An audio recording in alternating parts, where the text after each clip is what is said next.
jualan juga ya? Iya, dari pakaian, dari buah-buahan, semuanya lengkap di sini.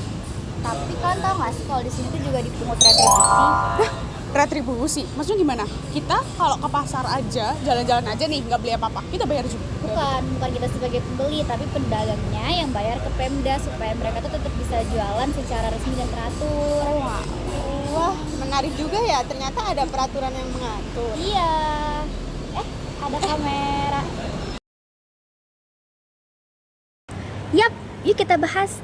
Halo Sobat Pajak, tahukah teman-teman bahwa retribusi pelayanan pasar adalah salah satu sumber pendapatan asli daerah yang penting bagi pemerintah daerah? Retribusi pelayanan pasar adalah salah satu jenis retribusi jasa umum yang dikenakan untuk para pengguna fasilitas pasar milik pemerintah daerah.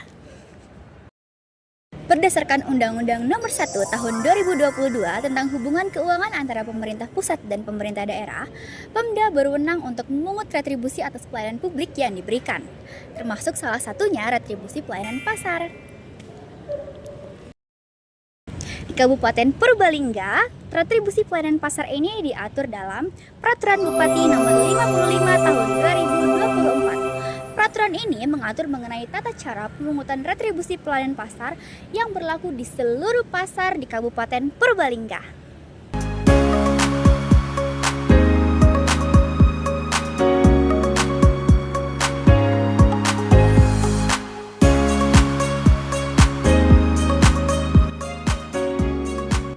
Subjek retribusi pelayanan pasar adalah orang pribadi atau badan yang melakukan usaha perdagangan di pasar rakyat yang dikelola oleh pemerintah daerah.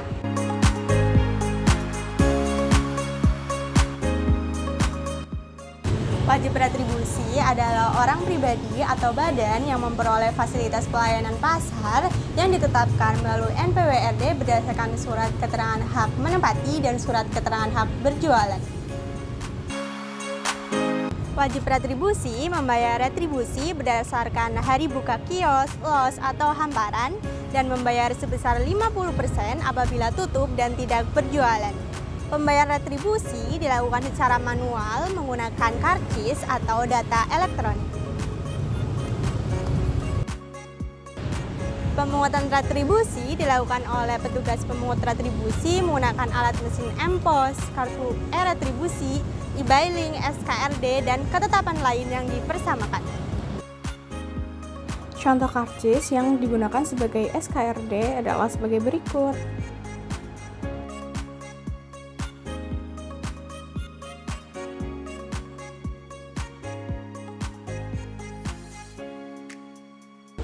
Penagihan dilakukan sejak 7 hari setelah tanggal jatuh tempo pembayaran.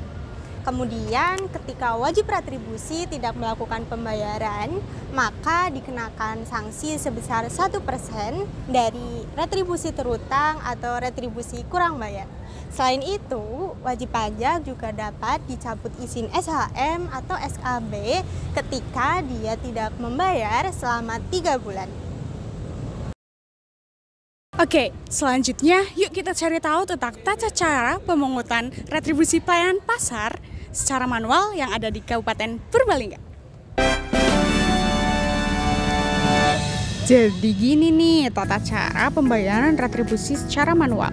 Yang pertama, petugas pemungut retribusi mendatangi wajib retribusi di lokasi kios, los, dan atau pelataran tempat berjualan. Yang kedua, wajib retribusi membayar retribusi sejumlah tagihan sesuai dengan ketetapan besarnya retribusi berdasarkan jumlah perkalian tarif pada golongan subobjek retribusi dengan luas objek retribusi. Yang ketiga, wajib retribusi membayar nilai tagihan retribusi secara tunai kepada petugas pemungut retribusi.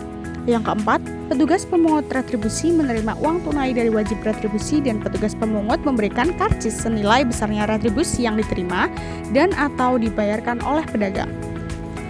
Yang kelima, petugas pemungut menyetorkan uang hasil pungutan retribusi kepada bendahara penerimaan pembantu maksimal 1 kali 24 jam hari kerja dan membuat laporan harian hasil pemungutan retribusi dan berita acara penggunaan karcis. Yang keenam, bendahara penerimaan pembantu menerima uang hasil penarikan retribusi dari petugas pemungut, memverifikasi laporan harian dan berita acara penggunaan karcis. Yang ketujuh, bendahara penerimaan pembantu menghitung, merekap, dan menyetorkan uang ke kas daerah maksimal 1 kali 24 jam hari kerja melalui bank yang ditunjuk. Dan yang terakhir, bendahara penerimaan pembantu membuat laporan pencapaian retribusi dan melaporkannya kepada Dinas Perindustrian dan Perdagangan daerah setempat.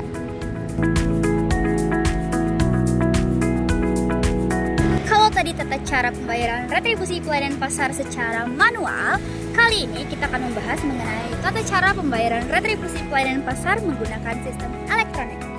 Gimana sih tata caranya? Tugas pemungut retribusi yang ditunjuk wajib retribusi di lokasi kios, los, dan atau pelataran tempat berjualan setiap hari. Yang kedua, petugas pengelola pasar menginformasikan kepada pedagang untuk pengisian saldo atau top up apabila saldonya tidak mencukupi.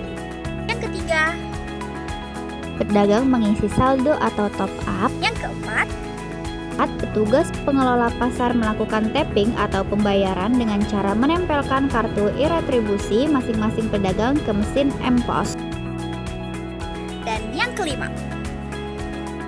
Dan yang kelima, sebagai bukti pembayaran keluar bukti struk pembayaran.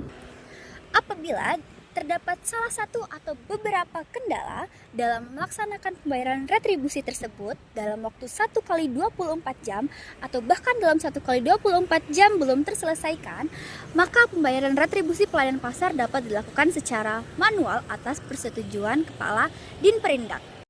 Meski regulasi sudah lengkap, namun pelaksanaan di lapangan itu belum ideal nggak sih? Bener banget sih, meskipun regulasinya juga udah dilaksanain, tapi pasti tetap ada permasalahan. Contohnya kayak kalau di Kabupaten Purbalingga itu ada beberapa permasalahan. Yang pertama, mungkin kurangnya edukasi dan sosialisasi kepada para pedagang, terutama mengenai nominal dan tata cara pembayarannya. Terus yang kedua juga masih ditemukan adanya pemungutan secara manual, sedangkan retribusi itu kan udah difasilitasi oleh dinas. Terus yang ketiga juga para pemungut itu kadang kurang disiplin atau kurang tepat waktu untuk melakukan penyetoran sehingga memungkinkan terjadinya kebocoran data. Nah, terus yang keempat juga kayak fasilitas pasar yang rusak, misalnya kayak kamar mandi atau sebagainya itu tidak segera diperbaiki. Jadi kan kayak para pedagang itu menanyakan manfaat dari pembayaran retribusi yang mereka lakukan. Nah, yang kelima ini tidak meratanya sistem digital, jadi ya mengakibatkan kesenjangan antar pasar sehingga retribusi itu tidak merata. Nah, mungkin masalah-masalah ini tuh harusnya menjadi perhatian penting nggak sih bagi pemerintah agar retribusi ini tidak hanya merujuk pada penarikan dana saja, tapi juga bagaimana memfasilitasi pelayanan publikan. Benar sih. Retribusi adalah salah satu pembiayaan pembangunan daerah, termasuk untuk membangun pasar yang nyaman, aman, dan bersih. Pemerintah daerah harus memastikan bahwa dana retribusi yang dikembalikan kepada masyarakat dalam bentuk pelayanan yang berkualitas serta pekerjaannya bekerja secara akuntabel. Masyarakat juga perlu terlibat aktif dengan membayar retribusi tepat waktu dan menjaga fasilitas pasar. Jadi, pasar bukan hanya untuk tempat berjualan, tapi jantung perekonomian rakyat. Bayar kontribusi bukan menjadi beban kita, tapi menjadi kontribusi nyata kita untuk menciptakan lingkungan pasar yang tertib, bersih, dan nyaman. Mari kita jadi bagian perubahan, mulai dari hal kecil dengan membayar retribusi secara jujur dan tepat waktu, akuntabel, transparan, dan menjaga fasilitas bersama. Bersama, kita bisa membangun pasar rakyat yang bermartabat, adil, dan membanggakan pemerintah daerah. Sebagai bentuk kemandirian fiskal. Terima kasih telah belajar bersama kami. Sampai jumpa di video pembelajaran berikutnya.